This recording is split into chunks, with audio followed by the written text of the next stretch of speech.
Fast food is suicide on the installment plan. Eating fast food kills more people prematurely than smoking cigarettes. The joke I say, if you don't like green vegetables, you better live close to a hospital because you're going to need one. I was a competitive figure skater, and I was competing nationally and internationally.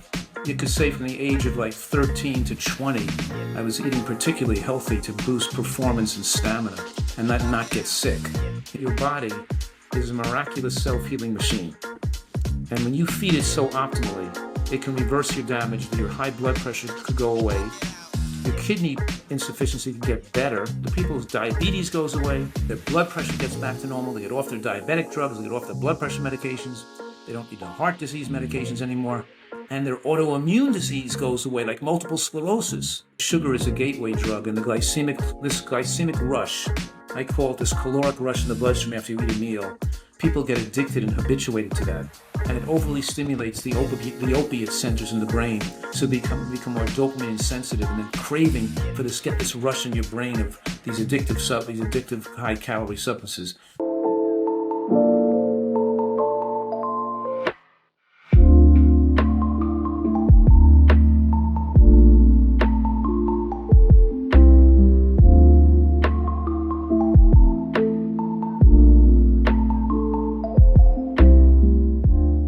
If you want to overcome food addiction and look and feel youthful as you age, you're in the right place. My name is Raphael L. Price, and this podcast is custom built for those curious individuals in search of anti-aging secrets for the mind and body. Today's theme is the Nutritarian revolution, eating for longevity, not just survival. We are blessed to spotlight a luminary among the world's most sought-after and highly regarded nutrition and wellness experts, Dr. Joel Fuhrman. Dr. Fuhrman is a board-certified family physician, 7-time New York Times best-selling author, and internationally recognized expert on nutrition and natural healing. Dr. Fuhrman is the president of the Nutritional Research Foundation and on the faculty of Northern Arizona University Health Sciences Division. He coined the term Nutritarian to describe a nutrient-dense eating style designed to prevent cancer, slow aging, and extend lifespan. At drfuhrman.com, he advises people from all over the world, enabling recoveries from a wide range of ailments that are often considered permanent or incurable. Dr. Fuhrman also operates the Eat to Live retreat in Southern California. At this residential facility, people from all over the world come to stay for 1 to 3 months to recover from conditions ranging from cardiovascular disease to autoimmune disease, food addiction, and more. They also gain the skills and knowledge to make these changes permanent when they leave the retreat. Please join me in welcoming to the Premier Insights podcast, Dr. Joel Fuhrman. All right, welcome, Dr. Fuhrman. Thank you. Thanks for that nice introduction. You're very welcome.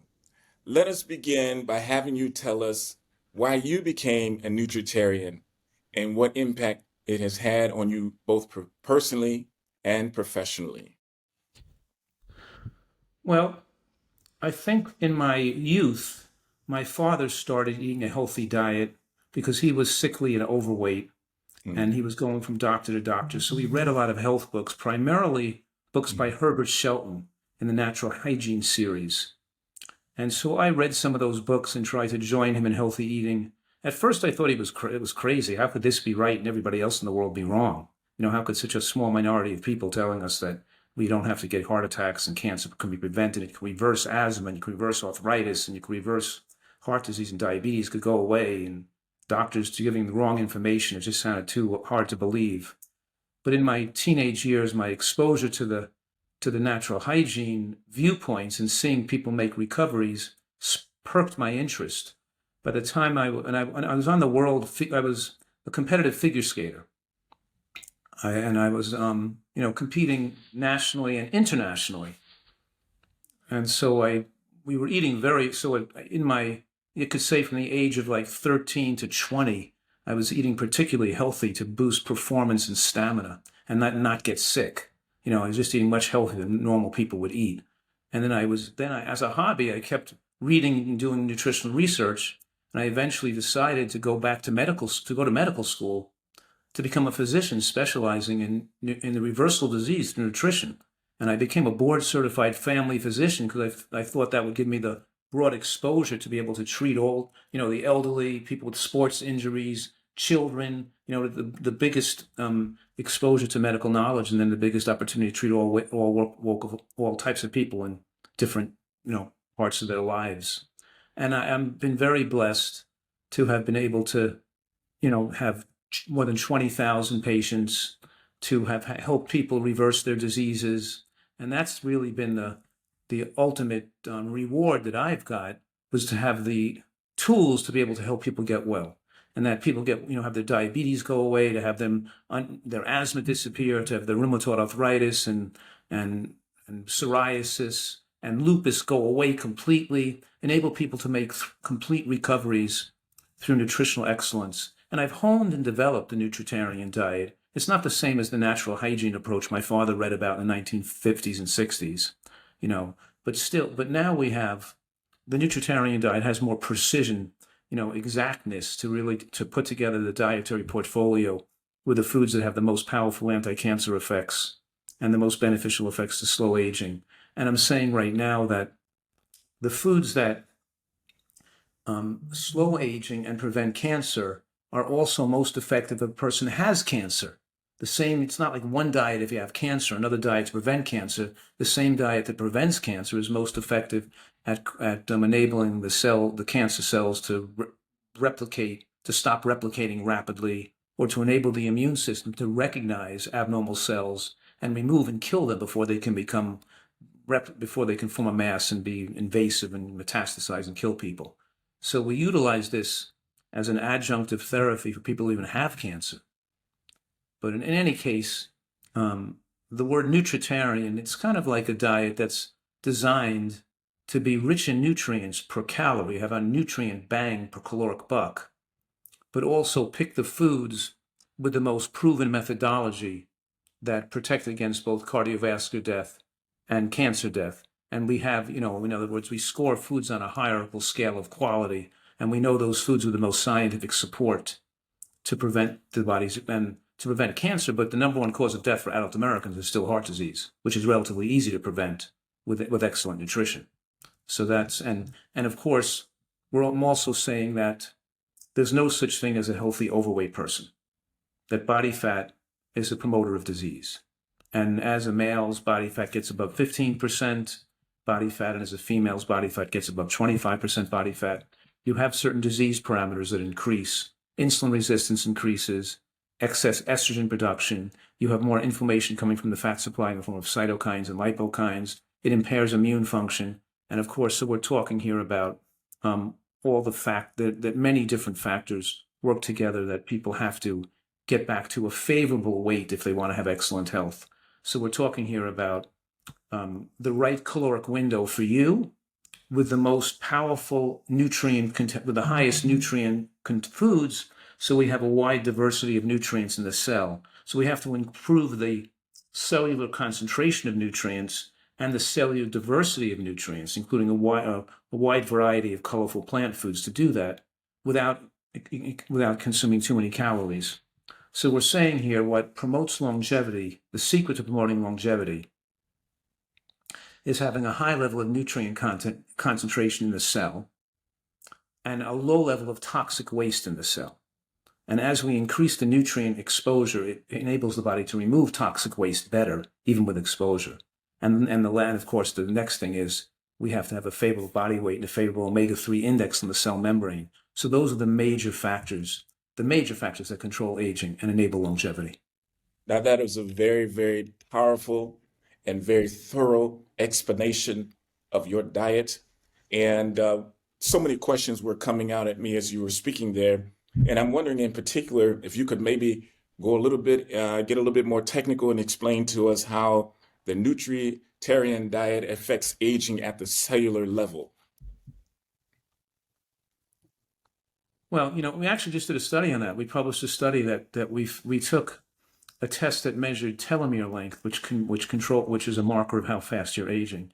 The epigenetic changes and methylation defects. We looked at all multiple parameters of cellular aging that are now available in the blood test, which is kind of interesting because science has enabled us to check a person's biological age and see if it corresponds with their chronological age. And we compared 50 women on a Nutritarian diet compared to 50 women eating more standard diet, showing that they were much younger by the biological markers of aging. But what happens on the cellular level, what happens is that as cells age, they lose their ability to remove waste products from the cells. So the cells become more congested. And one way we measure that is by measuring advanced glycation end products. And interestingly, advanced glycation end products spells out the word AGE, or ages us. And as the body loses the ability to remove them, they go up, and it's a sign that we're aging faster if those are high. And with diabetics who have high blood sugars all the time, their AGEs go higher and they age faster, of course. But we're talking about that being a marker of overall cellular toxicity. But on the cellular level, we collect methylation defects with aging too. And the worse our diet is, the more methylation defects. And as the methylation defects, you can't read the DNA, and the DNA is read abnormally and can produce abnormal products.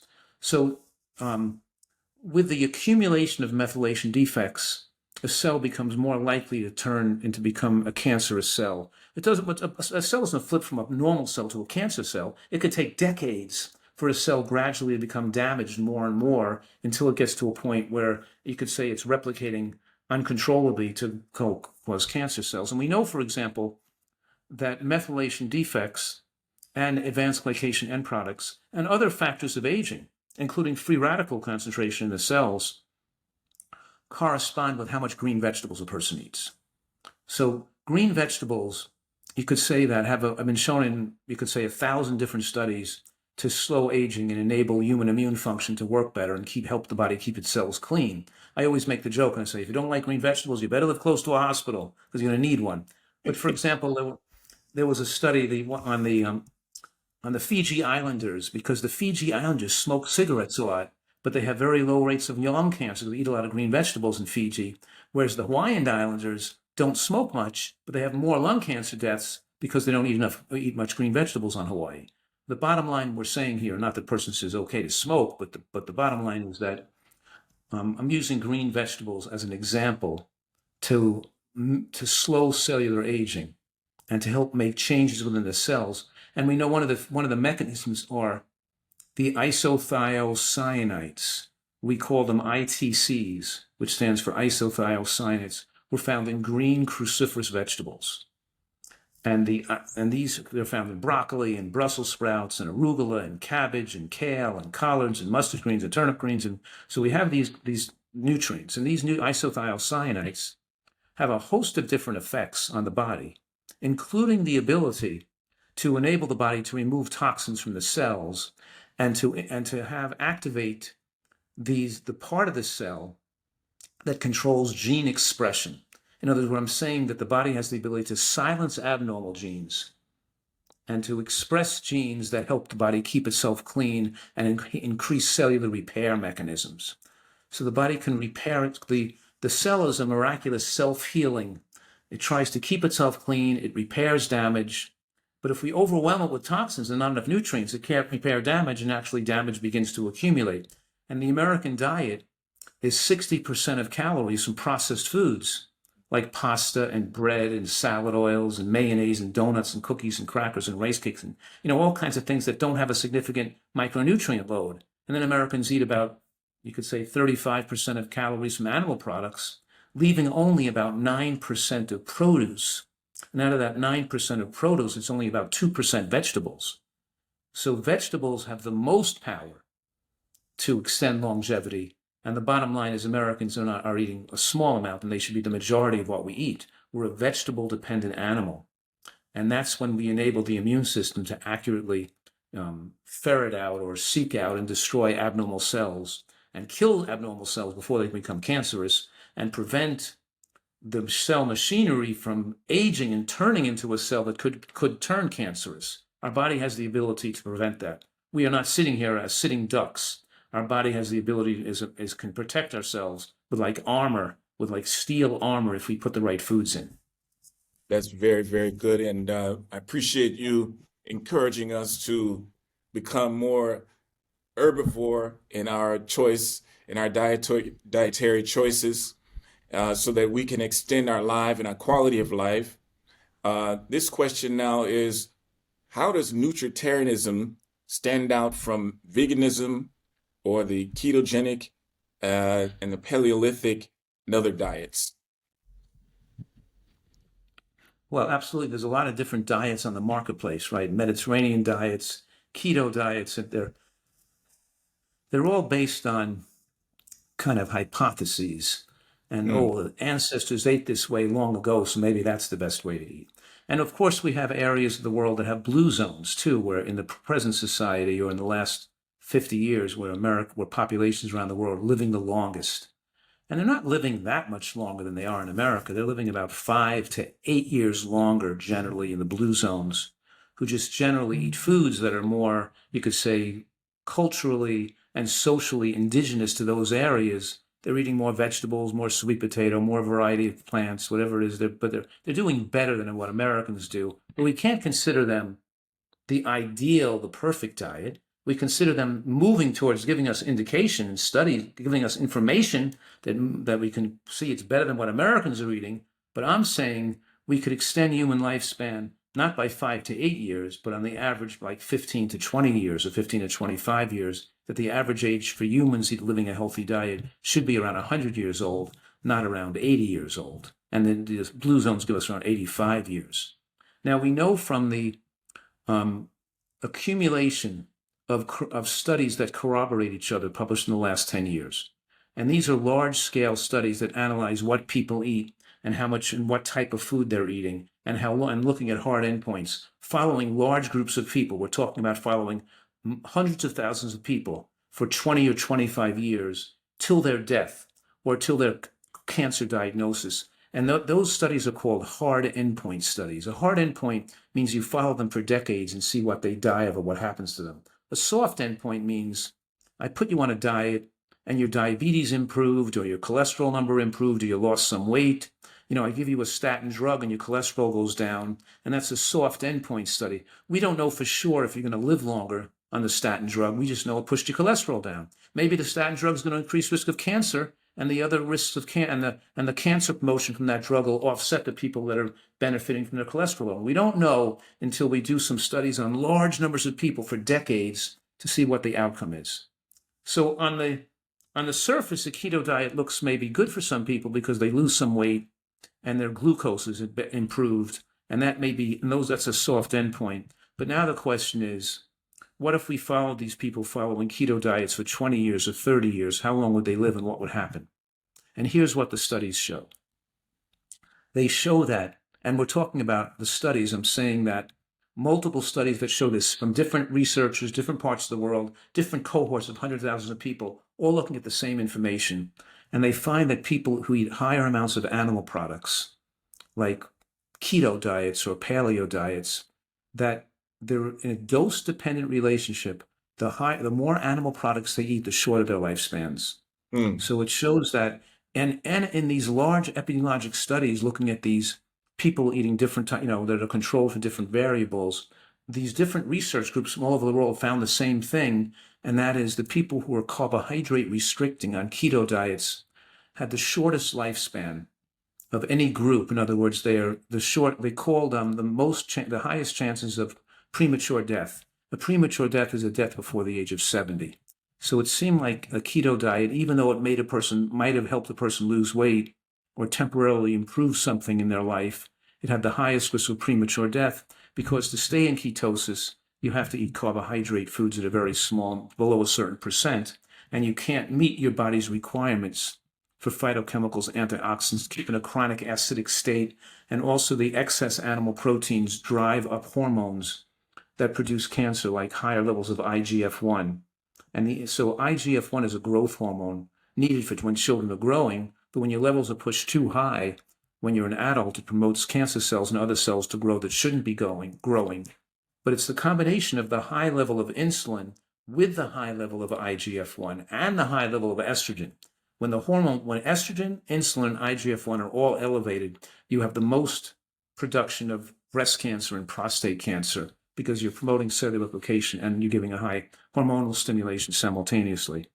And there's also other reasons involved, because these diets higher in animal protein produce a different type of bacteria in the gut, and the bacteria in the gut produce more pro-inflammatory compounds like TMAO, trimethylamine oxide, which creates inflammation, driving cardiovascular and cancer risk up. So what these studies have shown, and I have more than 2,000 different studies referenced in my book, Eat for Life. But I'm talking right now about 12 different studies that all show the same thing. And that is, as animal protein was increased in the diet across, in people's diets, their risk of death and their age of lifespan goes down accordingly. And as plant protein increases, and this is the kicker, this is what shocked the scientific community, is that people ate more plant protein and lifespan increased. So more plant protein, you live longer; more animal protein, you live shorter. So ultimately, it's to make ourselves live longer, we're going to reduce animal protein exposure and increase plant protein exposure. And now the question that begets is, what foods are we talking about that are rich in plant protein that make us live longer? Because it's not just the protein content that makes us live longer. The protein content is valuable to have adequate protein, but it's the fact that these foods that have the most protein in the plant kingdom are green vegetables, nuts and seeds, and beans or legumes. And now we've learned that green vegetables, nuts and seeds, and beans and legumes have a host of different phytonutrients that extend human lifespan in them. And we can talk about the polyphenols in beans, the inositol pentakisphosphate, IP6 in beans that don't allow cancer cells to replicate. We can talk the resistant starch in beans and the high levels of fiber that create the right bacteria in the gut. We can talk about the sterols and stanols in nuts and seeds, and how their fat have a very low lipemic load, don't rush a lot of fat into the bloodstream. They're fed in more generally slowly, so the fats are preferably burned for energy instead of stored as fat.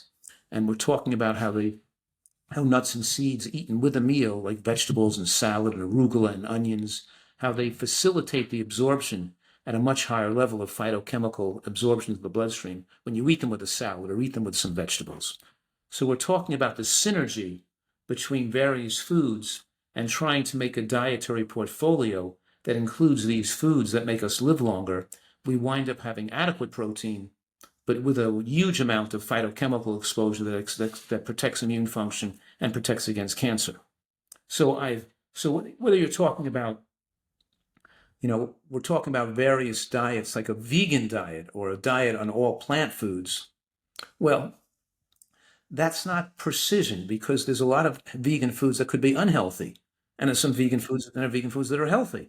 So calling it a vegan diet, well, you could just be living on white rice and pasta and bread and crackers, and you could be eating junk food, to be vegan, right? So it doesn't. The Nutritarian diet, I think it delineates the plant foods that have the most scientific evidence to extend human lifespan, and those 6 plant foods with the most scientific evidence to extend human lifespan and prevent cancer, I have people memorize by the acronym GBOMBS, GBOMBS.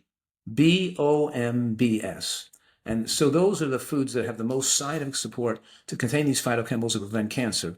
And let's name those foods now. They are green vegetables for the G, then bombs, beans, onions, mushrooms, berries, and seeds, like flax seeds, chia seeds, sesame seeds, hemp seeds, which we can talk about how seeds make you live longer and prevent cancer. They're amazing. But we're talking about these 5 foods: greens, beans, onions, mushrooms, berries, and seeds. And we've learned through science, for example, with mushrooms as an example, that they have anti-angiogenic effects and anti-estrogenic effects. They block the aromatase enzymes that make estrogen. So they naturally lower the estrogen exposure to breast and prostate tissue. And the anti-angiogenic effects means they don't allow tumor cells to get a blood supply to replicate, because tumor cells, a cancer can't grow unless it sends out it sends out these signals that make blood vessels grow so they can get more nutrients and oxygen to allow the cancer cells to replicate. And that's called angiogenic signaling. And the mushrooms say, no way, Jose, I'm not going to let you get cancer. We're going to stop angiogenic signaling. The cells that are sending out signals to get blood vessels to grow into them to allow them to replicate, we're not going to allow that to happen. So the mushrooms also interfere with body fat development. And also they stimulate the immune system's recognition through antigen binding lectins, enabling the immune system to recognize abnormal cell surfaces and remove cells that could be becoming abnormal or precancerous. So we're just giving mushrooms as an example, but we stack, there's overlap between the anti-cancer effects of mushrooms and onions and green vegetables. So all these things have different mechanisms, but their mechanisms stack into each other to make the body very protective against cancer. So we're saying here that onions with their organosulfide compounds are very protective, and the lignans in seeds are extremely protective against cancer. The bacteria in the gut converts them to enterolignans, which block breast and prostate stimulation of estrogen as well. And the foods with the highest amount of lignin are flax seeds and sesame seeds. Flax seeds have about 21 milligrams of lignin per tablespoon, and sesame seeds have about 19 milligrams of lignin per tablespoon, and chia seeds have about 8. But there was an interesting study. It took women who had breast cancer and who had a diagnosis of breast cancer, and it followed them for 10 years to see which one of them would die and which one of them would live. And it found that those women who had almost no lignins compared to 1/3 of a milligram of lignin a day, in other words, in the highest quartile of lignin consumption, they were having 1/3 of a milligram of lignin a day, and the risk of death over that 10-year period was reduced by 71% in the women who had a little lignin in their diet a day compared to women who had none. And that's 1/3 of a milligram. And I'm saying a tablespoon of ground flaxseed has 20 milligrams, and I'm eating about 30 milligrams of lignin a day. I'm eating 100 times the amount of lignins that these women in the study eat. 100 times that. The point is that the Nutritarian diet is using these things not just because of the lignin content, but of a lot of the factors in these foods that have powerful anti-cancer effects. And we know that as we track green cruciferous vegetable consumption like cabbage and broccoli in populations, we find that the level of consumed in populations or individuals are linked to their lifespan in an incredibly, you can say, dose-dependent manner. More green vegetables eaten, longer lifespans, with almost no threshold effect. And what I mean by no threshold effect is that usually when you eat onions, you're getting protection against you're getting anti-cancer protection. Once you eat a certain amount of onion, let's say a quarter of a cup a day or a half a cup a day, you're getting maximum protection. You don't have to eat a whole cup of onions or 2 cups of onions. You're getting maximum protection if you eat 1/3 of a cup. Same thing with mushrooms. You don't eat 2 cups of mushrooms. You're getting the leveling hits a threshold, and then more mushrooms isn't going to make much of a difference. But not with green vegetables. With green vegetables, as you go from 1 cup to 2 cups to 3 cups to 4 cups, as people ate more green vegetables, their lifespan increased, and with healthy centenarians had the highest probability of eating the most green vegetables compared to any other. We're looking at the relationship between food and longevity. Green vegetables have this important association.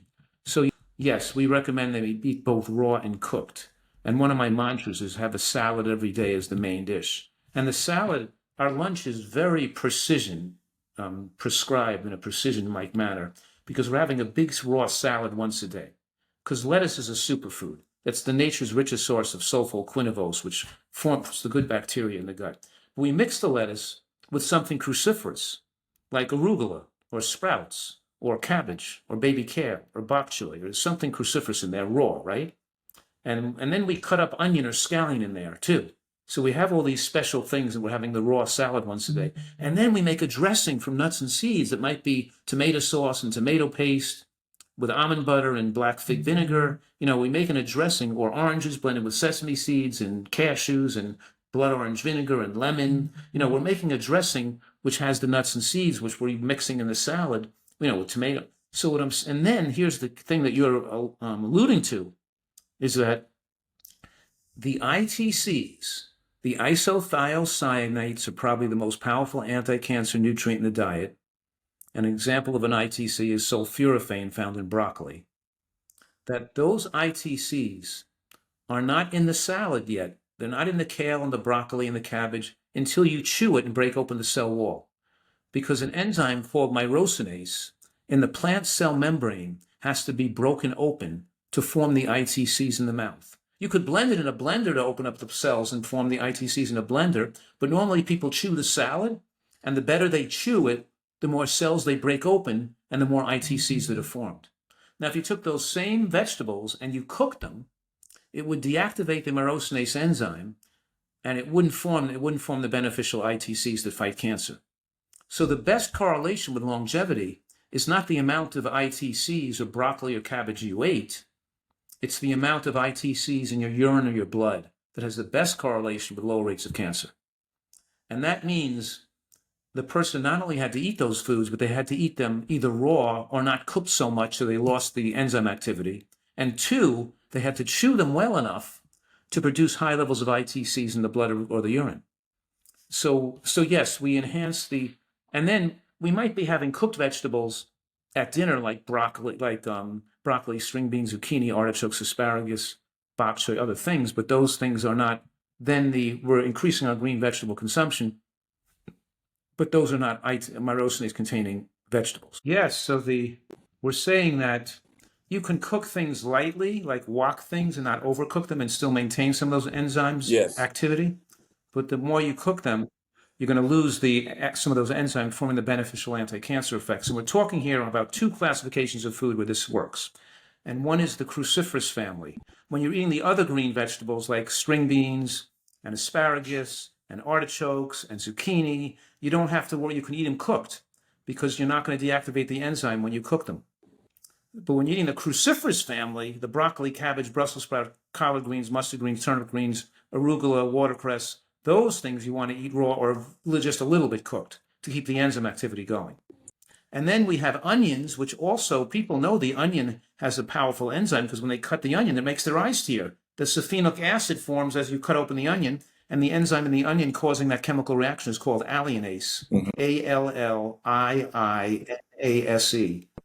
So alliinase is the enzyme in the onion, and it forms these anti-cancer organosulfide compounds when you're cutting up the onion or chewing it in your mouth. So if you took the whole onion and I plopped it in a soup to cook, and then I took it out with the tongs and blended it into the soup, I wouldn't get all those anti-cancer compounds.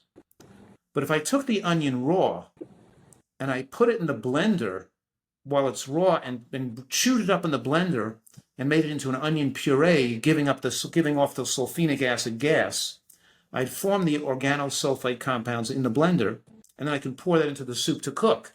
And once the beneficial compounds are formed, the soup would not have taken away their activity. Likewise, I could take the kale, the bok choy, or the broccoli rabe, or the mustard greens. I could put them in my blender and blend them up with a little soup liquid in there. And once they create those beneficial compounds, I can pour that into the base of the soup to keep this. So that's how you make these anti-cancer soups. But if you cooked it first and then blended it, it wouldn't work. Then the thing to remember here is that people have to realize when they're eating a salad, which is so longevity promoting, they have to take a lot of mindfulness to chew it really well.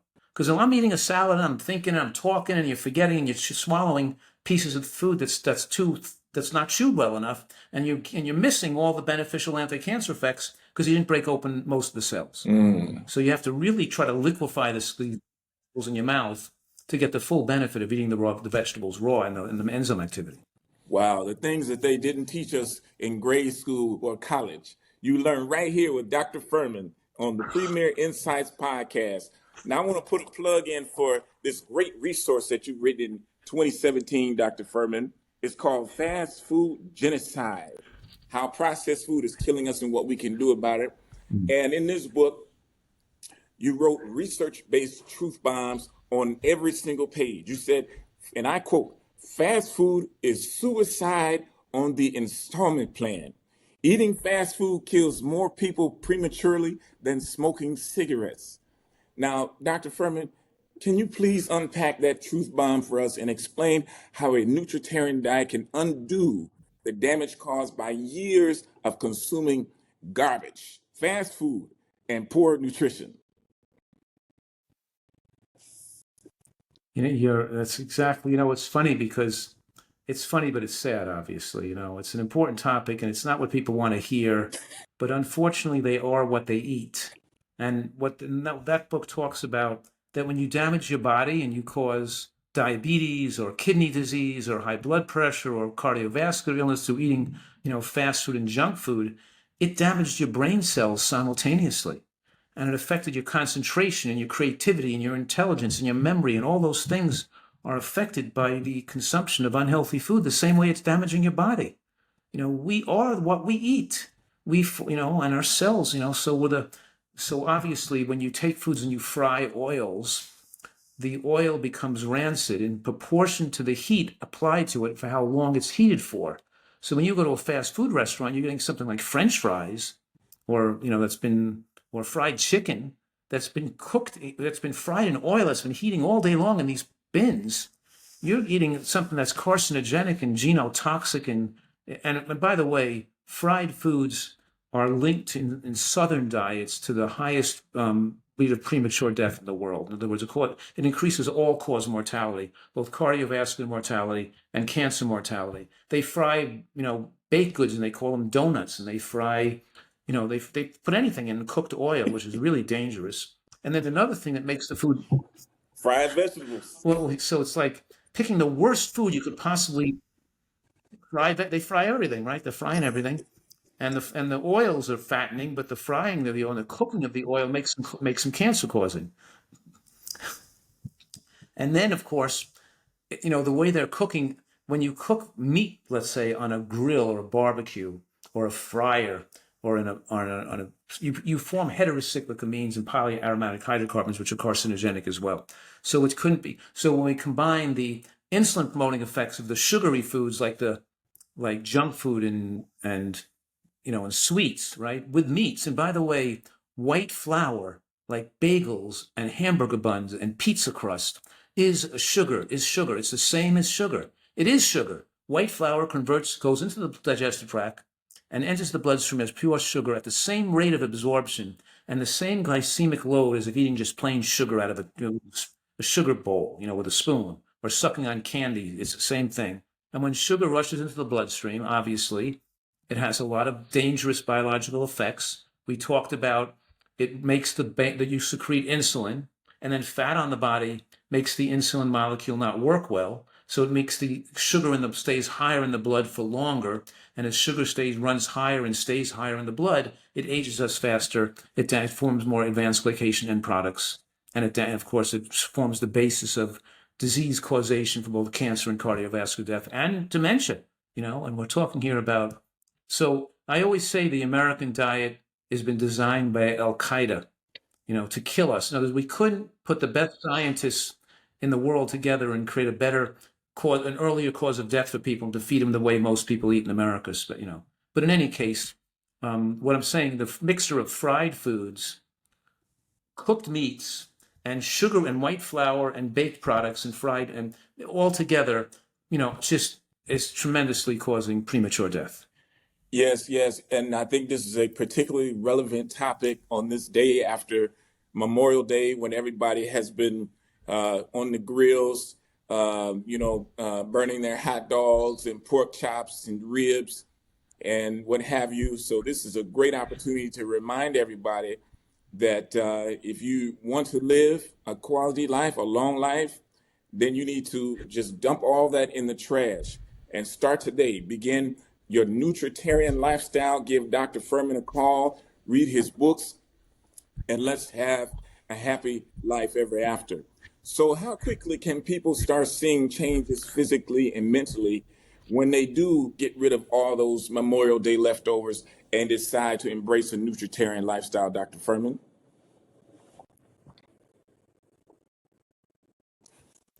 It's funny because it's funny how when people come to our retreat, they always say when they leave, their brain fog has lifted and they can think more clearly. But we've also had people come here with early dementia patients that have made complete recoveries, that have gone back to living a normal life again. So yes, kind of like invigorates their enthusiasm for living. And it makes people feel, they're getting well, but they're feeling happier and better able to enjoy their life, both physically and emotionally and, and intellectually. So we want people, people who come in, they can hardly walk, and they, they fix their bodies and they come out of here and they have their life's been rejuvenated. That's the whole point. But the point I'm making right now is that your body is a miraculous self-healing machine. And when you feed it so optimally, it can reverse your damage, that your high blood pressure could go away, your kidney insufficiency can get better, so we're talking here about, so with the people's diabetes goes away, their blood pressure gets back to normal, they get off their diabetic drugs, they get off their blood pressure medications, they don't need the heart disease medications anymore, and their autoimmune disease goes away, like multiple sclerosis. And psoriasis and rheumatoid arthritis and Sjogren's syndrome and mixed connective tissue disease, all these diseases and lupus, it goes away. So people don't fully respect and appreciate the body's ability to repair itself from years of improper eating. When you do everything with precision to develop the perfect nutritional milieu in the body by eating so carefully, the body can heal itself. It's amazing, and that's the thrilling part of it. I love that term, and I'm going to use it. Nutritional milieu. Woo! I love that, Dr. Fuhrman. Now, in your book, you also wrote, addiction can be a powerful drive and difficult to resist, but food addiction is particularly insidious. It destroys people's health, leads to medical dependence, and splits families apart. So, Dr. Fuhrman, does food addiction serve as a gateway drug to other addictions and self-destructive behaviors? Yes, definitely. I'm saying here that we start with sugar addiction, with commercial baked goods and sweets when we're young. And there's a link between commercial baked goods and sweets and you could say later life drug use and abuse. And they move on to alcohol. But even people, when they come off using drugs or alcohol, they go back to donuts and cookies and cupcakes and sweets again. They don't really go onto eating healthy food. They go from one addiction to another. But yes, we're recognizing that sugar is a gateway drug, and this glycemic rush, I call it this caloric rush in the bloodstream after you eat a meal. People get addicted and habituated to that, and it overly stimulates the opiate centers in the brain, so become more dopamine sensitive, and then craving for get this rush in your brain of these addictive high calorie substances. Let me just explain that a little bit more. When you eat vegetables and beans and nuts, the calories go into the bloodstream very slowly. You eat a 500 calorie meal, you don't have 500 calories in the blood. You eat 500 calories a meal, and it takes a few hours for those calories to come into the blood. Maybe, right? But when you eat processed foods and the way Americans eat, and they're getting most of their fats from oils and animal fats mixed with sugars and white flour, you can get the whole 400 calories, 500 calories, everything, 1,000 calories from fast food into the bloodstream, and that affects brain function. And it makes you become habituated to addicted to that hypercaloric rush into the blood. And people now, they'll have a salad and a bowl of vegetable bean soup and 2 pieces of fruit, banana and a peach, and they won't feel satisfied. The salad, the vegetable bean soup, and the banana and the peach doesn't satisfy them. They didn't get a high enough caloric rush. They didn't get enough brain stimulation. They need some pizza. They need some cheesecake. They need some ice cream. They need a Big Mac. They need something greasy, and they got to have something more concentrated. They're chocolate bars. They got to have some candy. They got to have something. They're not satisfied with a salad and whatever. So the point I'm making is that there's multiple forms of addiction. One form is this caloric rush affecting brain. The other form is that people get so habituated to have these toxic load in their body that when they don't eat food if they wait till their digestion finishes, they start to detox from all the toxic load from eating unhealthy, and they feel wiped out and shaky and fatigued and headachy and even stomach cramping, they got to keep eating food all the time. They got to keep food coming in every minute, or they feel too wiped out because they have no nutrient levels in their tissues. So there's multiple forms of addiction that support each other, and it takes over the primitive brain. So people have just one excuse after the other where they don't want to give up their addictions. I can't eat healthy. I don't feel good if I eat healthfully. or I can't eat healthy. What's the point of eating or living if I can't enjoy my food? I'd rather just be dead. Or they get so their brain gets taken over like an alien's taken over their personality. When you're an addict, you don't control the bank. You're not controlling decisions for your own what's best for your own life. Your addictions are controlling your decision making, and you can't even do what's best for yourself or the people you care about. And the more you're an addict, the more you have an overwhelming desire to get into this to interfere with proper brain function, and your need for addictive stimulation of the brain becomes an overwhelming need that interferes with your ability to be a kind, compassionate, and useful human being.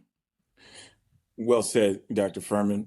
And in that same book, Fast Food Genocide, you said the problem is clear.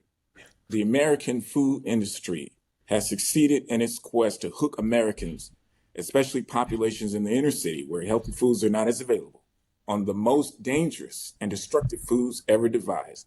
It has taken the most disease-causing foods and found a way to make them worse. Now, I understand this totally to be true, but can you also really reverse heart disease and diabetes with food? Yes, and that's the hope that I'm saying right here, that we can eat ourselves into oblivion. We could reduce the intellectual capacity of ourselves and our children by eating a fast food, processed food diet, but we can also help lessen that and even reverse it. Okay. And of course, there's irreversible damage to the brain, irreversible damage to the body.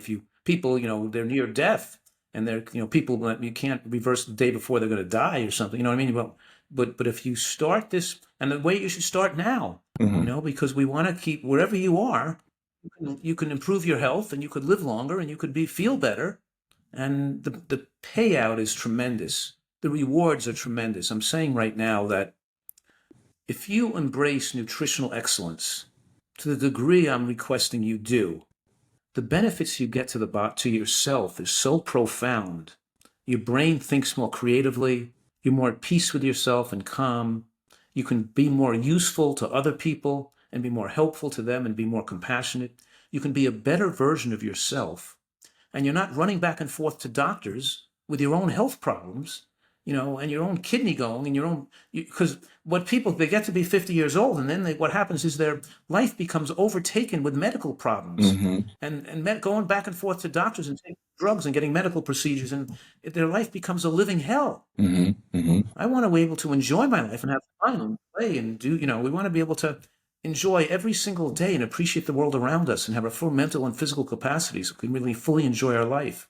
And while at the same time, feel good about our relationship with others and be useful to the world and other people, because we're functioning, all cylinders are functioning normally. And people destroy their health with unhealthy food. They're not the best version of themselves. They can't be what they lose their passion for life and their excitement for living.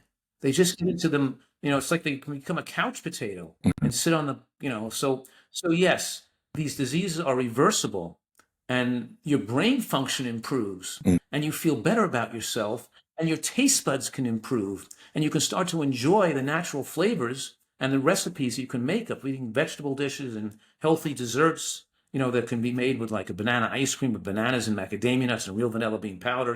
The point I'm making is that we have so much experience making healthy foods taste good, bean dishes and chilies and hummus and all this great stuff people can eat that tastes delicious, that you're not giving up the pleasure in life to achieve a better life. Your taste buds and food preferences can change, and it's worth making this change. Even if at the beginning it's tough. It's hard at the beginning. You're going to feel poorly. You're going to feel like your food craving food. You're not going to like the food as much. You're going to be a learning curve, but it's worth all the work because what you get out of it is so huge. That's so beautiful. And what's your vision for a healthy America, and what would it take to get there? Yikes. I know that's a loaded I'm question. pretty nervous about America. Make any more enemies here? I know. Because don't forget, a healthy America means we protect our environment where we don't have chemical exposures. We're not exposed to a lot of, chemicals in our environment. We're keeping our earth clean. We want to protect our climate and pollutants for our future generations, for ourselves, but also for our children and grandchildren. So, yes, we're talking here about trying to have the best quality food, and that means, if possible, organic, right, or farmed regeneratively with a careful use of chemicals on it, which is hard to find. Better to eat vegetables if they're still grown conventionally than not eat them at all, but if we could grow within a cleaner source. So the ultimate vision for America is to move America over the dependency on chemicals and certainly be able to have access to good quality food all over the country. Everybody deserves the, you could say, unalienable right to be healthy, to have a healthy future, to protect their body when they're young, and that means you have a right and to have healthy food available. And my vision for America is to have healthy food available all over to every person that wants it. And healthy food means salad, vegetable bean soups, cooked vegetables, oat groats and quinoa and sesame seeds and nuts, and having healthy food around and having healthy food available so people don't have to eat garbage. Wonderful. And then put that availability, while at the same time you educate the population on the importance of eating healthfully. And simultaneously, you try to protect the environmental damage we're causing so we don't destroy the world for our future generations, to make it so tough for our children and grandchildren to live in the future. And because so much narcissism and people looking for instant gratification in our political climate today. And it's hard not to address health without addressing this idea that we have to protect our soil, our air, our water, and our food to keep it clean and healthy for young people and for all of us to share. And these have political implications that you can't ignore.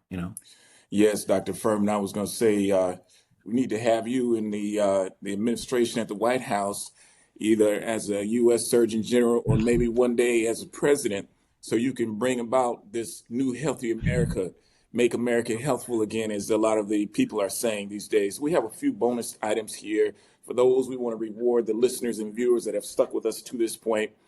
Dr. Fuhrman, do you think second generation AI or artificial intelligence 2.0 will be used to accelerate the mass production of food at lower costs? And what are the health implications for the consumer if this happens? Well, I'm not sure about, I think that, I've spent my life reviewing more than 30,000 articles on nutrition and longevity and health. And the AI, I'm like the AI has the ability to do that. So the AI, by reviewing the world's, educational science on nutrition, is going to know what I'm telling people, and that people have to eat healthy food to be healthy. The AI is going to know that. They can't just because the data is overwhelmingly corroborative, and there's so much data that supports what I'm saying. So the AI knows that we have to eat vegetables and we have to eat beans and nuts, and it knows if you want to live longer what to eat. So the AI should be able to support this. And maybe the AI will help figure out ways we can help clean up our environment, or maybe people will believe the AI. Maybe people will believe that the science is and the data supports what we're talking about here. Because I just did a podcast recently where they had Dr. Fuhrman versus ChatGPT, and they asked me a question and they asked ChatGPT a question simultaneously, and it was amazing at how I was so impressed that how good ChatGPT was at giving similar answers to me. That it wasn't putting people in the wrong direction. It was putting people in the right direction. They said, how do you get more nutrients out of food? And ChatGPT said, you have to chew the food better, and you have to mix some fat and nuts with the meal, and you have to eat more. It was giving the same things I teach. It was ChatGPT was giving, because obviously, so there's hope. There's hope that maybe people will finally get the right information, because it should be reading, writing, arithmetic, and nutritional science taught in grade school. Mm-hmm. And maybe this concept of science with protecting our environment from toxins and poisons and pollutants, maybe the world will finally get that. And maybe AI will help to facilitate that. Who knows? Yes. I want to mention briefly about your previous profession as a professional skater, ice skater. When I was a little boy, I played ice hockey for a few years, and ice skating has always been a pleasure of mine. But I know that you did it at such a high level. You competed and you won championships. And I hope that we can share some of the video footage with our viewers here of when you did that famous Paris figure skating Paris championship. And I want to know, do you still ice skate, Dr. Furman? Rarely. I mostly go snow skiing, like mogul skiing, and I play tennis, and I do a lot of, other sports. I don't skate that much, but yeah. Okay. But I could send you a video of us ice skating from the 1980s or 70s or 80s. Yeah, I found one on YouTube and on your website, and I'm going to ask my producer to share it with our viewers because it is very, very profound and impressive. It was such a flawless performance. Do you happen to know who any of the top skaters are in the world that we could watch today? Oh, you know who's incredible? It's Ilian Milana. He's like this incredible male skater there's never been anyone in the history of skating who could do what this guy can do. He does a quadruple axel. It's like Wow. wow. If the kid is just incredibly technically excellent as far as his jump technique and how strong he is to fly through the air doing these jumps. He's just phenomenal. You got to watch him. It's amazing. Absolutely. Now, is he a So yes, I've Nutritarian? been involved. I don't know what he eats, but we have a lot of top athletes who follow Nutritarian diets to improve their performance and stamina. Like, I consider like Novak Djokovic a Nutritarian, and Venus Williams, had left competitive tennis due to Sjogren's syndrome and went back to eat Nutritarian, get her health back, and she went back on the tour again after she got rid of her autoimmune disease from eating this way. So we have a lot of professional athletes who improve their performance and stamina and get back in good health again. And a lot of world class and professional athletes want to extend the years of their career to be able to still compete on a world level into the 30s or late 30s. And they do that by watching their health and diet can enable them to increase their athletic performance so they don't have it fall off as they get older so fast. You know what I mean? Absolutely, absolutely. So you must have some superb athletes, maybe from the NFL or NBA or the tennis, that actually come to your Eat Well retreat in California. Then, Yes, I've had some NBA athletes actually. I don't want to mention any names per se, but one guy, he was on the Miami Heat. He started to have renal dysfunction while he was still competing, and I spoke to his doctor, and we talked about getting on a diet, and his renal function got better, and he improved his. So yes, and a lot of them are cognizant that they gotta once they quit competing, they've got to eat carefully and not gain weight and keep themselves slim, especially when they're big. Big guy gets heavy, they're going to really hurt their health. So you got to really keep your body fat low. And when you're not exercising so much, you got to start to really hone down on your diet. When you're not exercising 5 hours a day, you got to really start to eat really carefully and watch what you eat to keep your weight down and keep living long. no, absolutely. Well, For sure. yes, yes. Thank you, Dr. Furman, for sharing your insights with our viewers and listeners today. You're a superb example of resisting the pressures of the food industry, having dedicated your life to curing and empowering other consumers who have awakened to the reality that they have become enslaved by the social customs of the standard American diet. I'm confident that our listeners and viewers will appreciate your perspective and treatment modalities for eating a nutrient dense diet for optimal health. Special thanks to my managing associate broker, Mr. Luigi Berisha, and the five-star real estate office here in Detroit, Michigan, for hosting our show today. This is a brand new office, and we invite you to visit us to experience how we live up to our name in the real estate industry. If you want to buy or sell a home, please call me 248-672-4505 to make an appointment for a free consultation today. Thank you for tuning in to today's episode of Premier Insights Podcast featuring world-renowned Nutritarian, Dr. Joel Fuhrman. I hope this conversation has inspired you as much as it has inspired me to change how you think about food. You don't have to be a slave to your taste buds and medications anymore. Freedom, health, and prosperity are available to you as you make the decision today to transform how you think about and eat your food. Please like and subscribe to our YouTube channel at Premier Insights Podcast at Raphael Levon Price Real Estate to receive updates related to upcoming guests of renown. If you have enjoyed today's show, leave a comment in the chat box. I am Raphael Levon Price, and as always, I pray God's richest blessings upon you in this life and in the one to come. See you next time.